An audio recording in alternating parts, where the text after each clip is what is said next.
Not all revolutions are boisterous and chaotic. Some are virtually silent.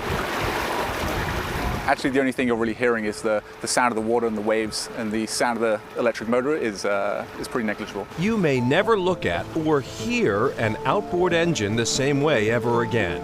Electrification is coming to the marine environment, and it's coming fast.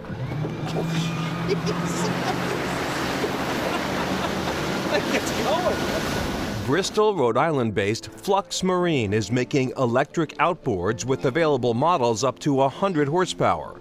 John Lord is Chief Technology Officer and one of 3 co-founders of Flux. Electrification is really prime for kind of that coastal boats or nearshore lake boats, when actually kind of the average day of boating is only around kind of 10 to 15 miles. The idea behind the company took shape back in 2015 when John and Flux CEO Ben Sorkin were both studying mechanical and aerospace engineering at Princeton and began exploring the idea of an electric outboard.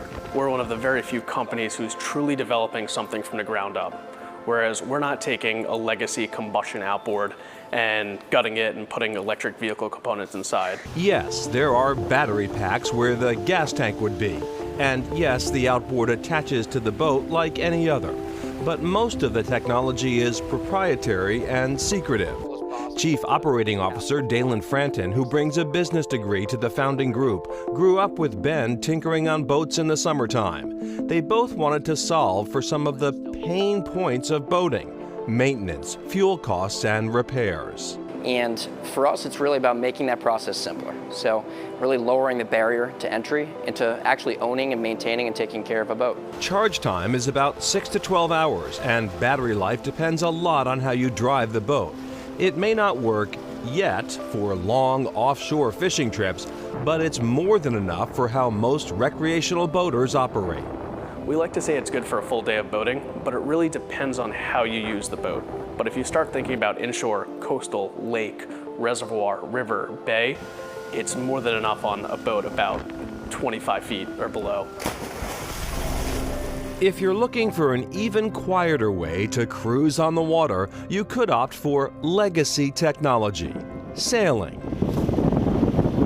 In Gloucester, which is celebrating 400 years as America's oldest seaport, preserving the historic age of sail also preserves the cultural identity of the community.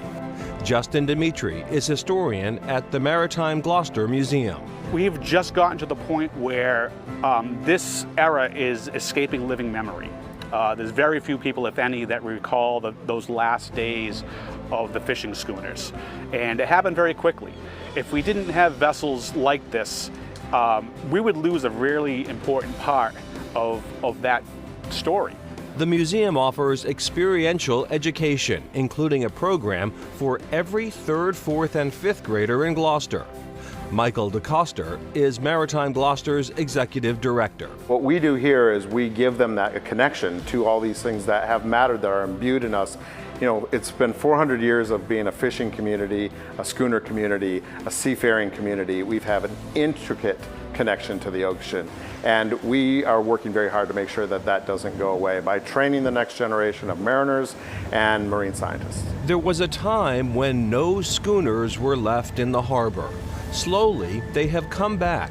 Ships like the Lannon, built in 1997 by legendary shipbuilder Harold Burnham. It was built as a charter vessel for a local named Tom Ellis, whose son Heath now runs the business. We started this business to really keep this 1903 time period alive. The fishing industry is, still here, but getting less and less all the time, so we wanted to maintain that piece of history. The tradition is also maintained through the Gloucester Schooner Festival, which will hold its 39th event at the end of August, drawing schooners from all over for a series of events and sailing. Daisy Nell Colliston founded and chairs the festival. What this is important for is it's a touchstone to people whose maybe grandparents, great-grandparents fished under sail. And that's what put Gloucester on the map as a fishing port that built the economy of this country when this was still a new country. As for boat builder Harold Burnham, who took us out on the Isabella, which he also built, seeing the ships under sail on a perfect summer breeze is everything. To see these boats sailing and see people having a good time on them, and particularly to see the young people learning and taking this in their own way, it's really nice to see.